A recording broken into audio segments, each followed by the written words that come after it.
The best academic journals reject up to 90% of all submitted papers. But what if I told you that there was a proven template that you could use to publish papers in those high-impact journals without rejections? We've tested it with hundreds of our clients, helping them publish papers in Scopus Index journals, like Yana, who went from almost wanting to quit academia to publishing 3 papers. So in this video, I'm going to share with you this proven template that will allow you to publish multiple papers in high-impact journals without rejections. Now, before I show you this template, you need to first understand why papers get rejected in the first place. And this will also help you to understand why this template actually works so well. First of all, did you know that it takes on average 39 milliseconds to form the first impression? That's faster than a blink of an eye.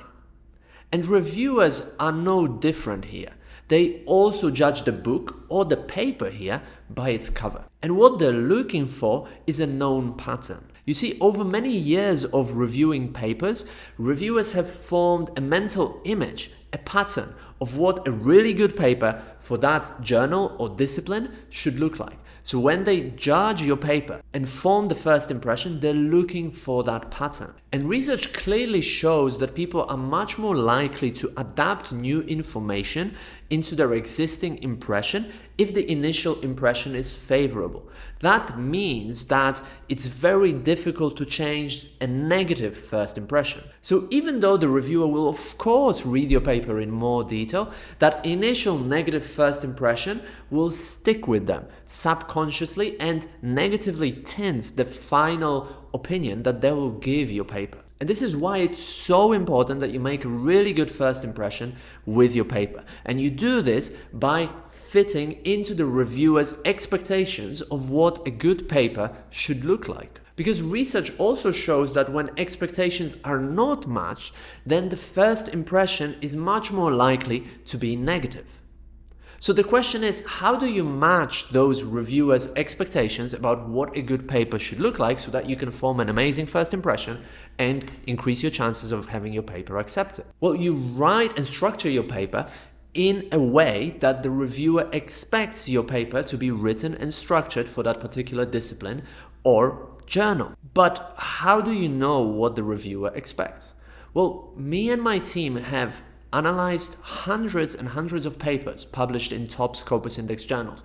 We've also worked with hundreds of PhD students and researchers reading their papers. And we've also published papers of our own in top Scopus Index journals. And from all that experience, we've managed to distill exactly what reviewers expect from papers in top journals, and we've put that together into this template that I'm going to show you right now. And this template will not only allow you to fit your paper and publish it in really good journals, but it will also allow you to put your paper together much faster so that you can finish your next paper in just a few weeks rather than several months. So first of all, before we dig into the blueprints itself, it's really important for me to show you how you can actually use it for best results.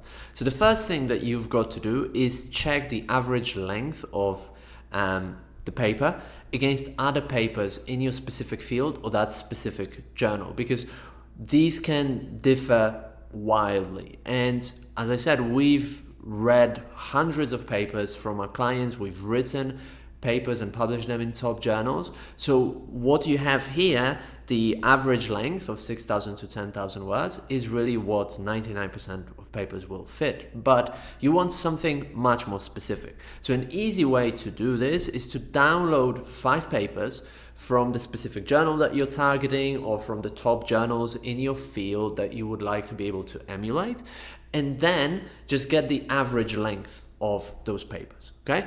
And then write it down in here and then change it in the blueprint. So you've got something more specific, such as 7,500 words, okay?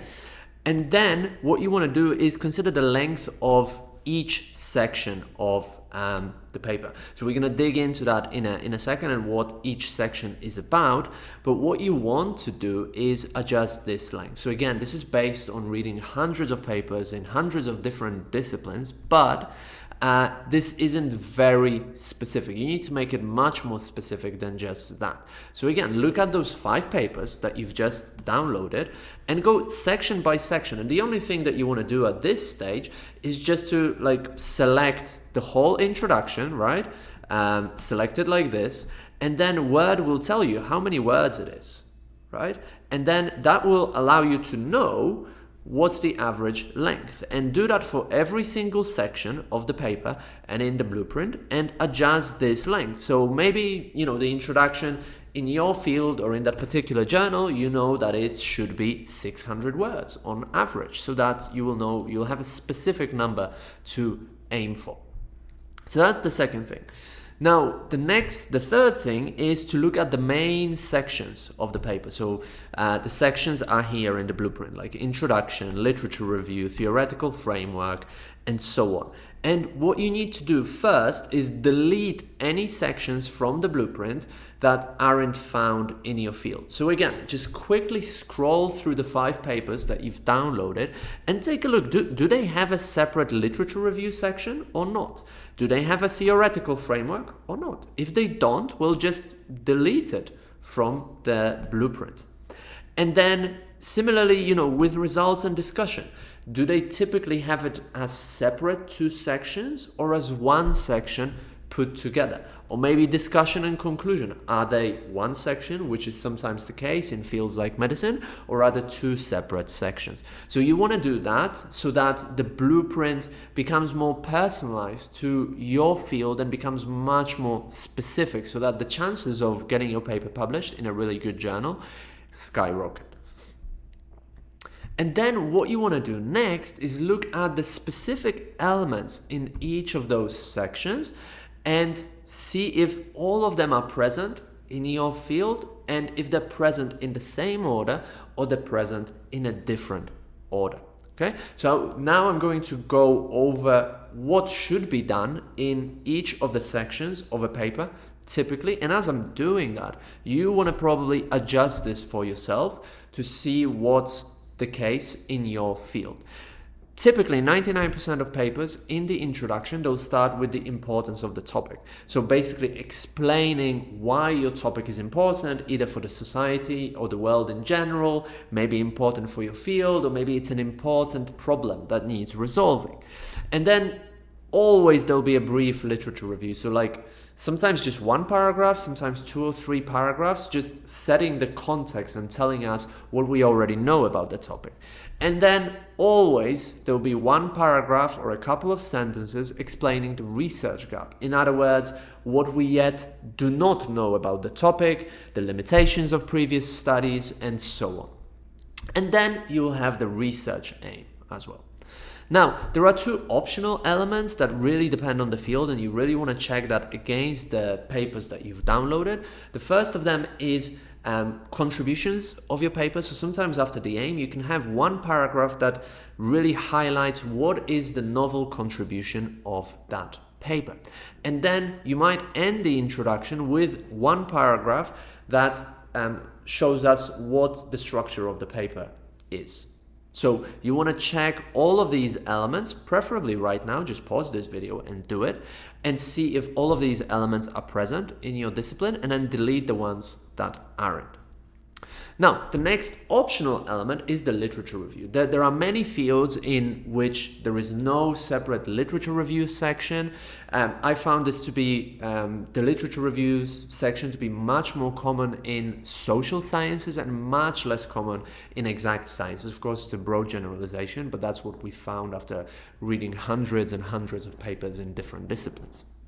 But you want to check that for yourself, and if you do need to include the literature review in your paper, it's actually not that difficult. What you're basically going to do is, if you take the 2 paragraphs or 3 paragraphs from the introduction, where you also had a brief literature review, basically each of those paragraphs will become like a separate subsection in the literature review section, and then, you know, each of those sentences in 1 paragraph will become like a mini paragraph in the literature review section. So that's how you want to structure it overall, and the whole point there is that briefly You tell us what is already known about the field, and your main goal is to get to the research gap and the need for your study. That's the whole purpose of the literature review.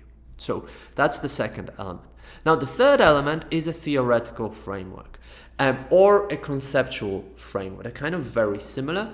Again, it really depends on the field or on the nature of your study, whether you have to include it or not. So check in the example papers that you've downloaded. But essentially, what you need to do is present the theory that you're going to use or the concepts that go into your conceptual framework, define it, and then justify why you chose this theory and the concepts and how they influence the methodology of your study. Now, if you find this template useful and would like to download it and use it yourself for your own papers, then join our free Published Researcher community. The link is right below this video. When you join it, you will see the community page, and right at the top, this template will be pinned there, and you can download it there completely for free. The link is in the description. Once you've done that, you're gonna get to the methodology, or what is often called in exact sciences, materials and methods. When you're doing that, there are really three big elements that you definitely need to include. The first of them is like what or who you studied, right? If you're more in like social sciences, you're probably studying people, or maybe in medicine as well, you're studying people, so it's the who you studied. And if you're, in more exact sciences like chemistry and stuff like this, you're probably studying what, like particles, enzymes, and things like that, right? So you need to tell us what it is or who it is that you studied, how much of that thing you studied, and how you got that sample, right? With people, maybe you used random sampling, there were 50 people, right? What were the characteristics? You need to present that. And the same goes for the materials that you study. You need to tell us how you obtained those materials. Did you kind of obtain them yourself in the lab, or maybe you bought those materials from a company? And how much of those materials were included. That's essentially what you need to put in the first section, which is often called materials. And then the second required element here is the research tools and procedures. What is that? Well, basically, how you studied the thing that you were supposed to study, or the people, and what instrument you used, and what were the steps that you took. So let's say if you were studying people, maybe you had a questionnaire, or maybe you did interviews. So you want to present that tool, i.e. the interviews or the questionnaire, and tell us what the steps were, one by one, that you took. And the same if you're studying enzymes or whatever else. Well, what did you use? You probably used some sort of like machines or microscopes or whatever else people use in the lab to study that thing, right? And then there were certain procedures that you followed when using those machines to study that thing. That's essentially what you need to present next in the research tools and procedures. And the third obligatory element is data analysis. What you need to do there is show us step by step what data analysis techniques you used and how you used them. So again, pretty simple. What data analysis technique you used and how it was used step by step. Now, there are also some optional elements depending on the field that you might want to include. One very common one is the context of your study, or some background information about where your study was conducted. This should be included only if your study was conducted outside of the lab, where the context where the study was conducted really influences the methodology and potentially the results. To give you an example, one of our clients studied migration after cyclones in Bangladesh. So like the place where the study is conducted, like southern coast of Bangladesh, is really important for the methodology and the results. So that person had to, in the first section of the methodology, present that context and describe the climate in southern coast of Bangladesh, the population, and all that kind of stuff. Right? But if your study was conducted in the lab, then obviously you don't have to do that. But check with the published papers that you downloaded whether you should include it. Now that you've done it, we're coming to the results, discussion, and conclusion of your paper. An important thing to remember is that in some papers, results will be separate, discussion will be separate, and conclusion will be separate.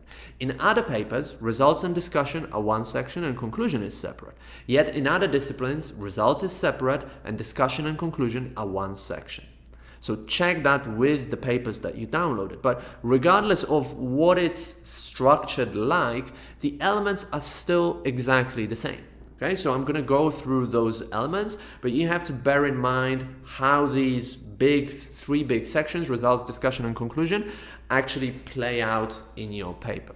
But in the results, well, it's pretty straightforward. You just present as the results. The easiest thing to do is to organize your results by the different research questions or aims that you had. So if you had more than one research aim, research question, or hypothesis, then these can become the subsections of your results. That's very easy. Another way of going about it, if you maybe just had one big research aim, is to divide your results section into main topics that answer that research aim or question or hypothesis. So this is the best way to organize your results. Now, when it comes to discussing your results, what you're going to do, if the discussion section is a separate section, then in each paragraph you will briefly restate the main result that you're discussing. If you're discussing in the same section as results, you obviously don't need to restate because we've just seen the result. And then the elements are pretty much the same. What you're going to do is compare your results with those of previous studies. And there always has to be something to compare. It's impossible that there are no results whatsoever that you can compare. Now, they might be different. They might have used a different population, a different study design. They might be even from a different field. But you must compare your results to what previous researchers have done. And to simplify this, just refer back to the studies that you used in the literature review or in the introduction to your paper. Don't reinvent the wheel. Just use those same studies. And then once you've compared in a few sentences, well, then what you really need to do as well is to explain your results. So if you got a surprising result, why did you get that result? Or if your results are different from previous studies, why so? Why are they different? And then you also want to interpret the results and show us like what these results actually mean. So a big mistake that I see people make is that they don't answer the question, so what? What do your results actually mean? What it is that you're trying to tell us? What is the key takeaway message? Make sure that you include that in the discussion section. And then there are a couple of elements that can either go in the conclusion or the discussion section, depending how your paper is structured. So you want to check that against the papers that you've downloaded. However, the first element that is really important in here are practical and theoretical implications. Whether you have both really depends on the study, but you want to tell us what these results actually mean for practice, or what these results, how do they influence the theory or research in your field. And often that can be a separate subsection with a little subtitle, either in the conclusion or in the discussion section. Another very common element is limitations and suggestions for future research. So this can either go in the discussion or in the conclusion section of your paper. But what you do there is first present a limitation of your study and then try to defend your approach and explain why you did what you did and offer any useful suggestions what future researchers should do based on that limitation and based on the results of your study. So that's basically how you would structure the entire paper. And if you follow this blueprint, it's really guaranteed to help you publish your papers in much better journals, much faster. So now you know how to quickly write research papers and publish them in high impact journals. But if you want to make real impact with your research, if you want to advance your research career, get tenure, become the go-to authority in your field, you need more than just one paper published in a good journal. What you need is many papers that are highly cited, because citations are the academic currency.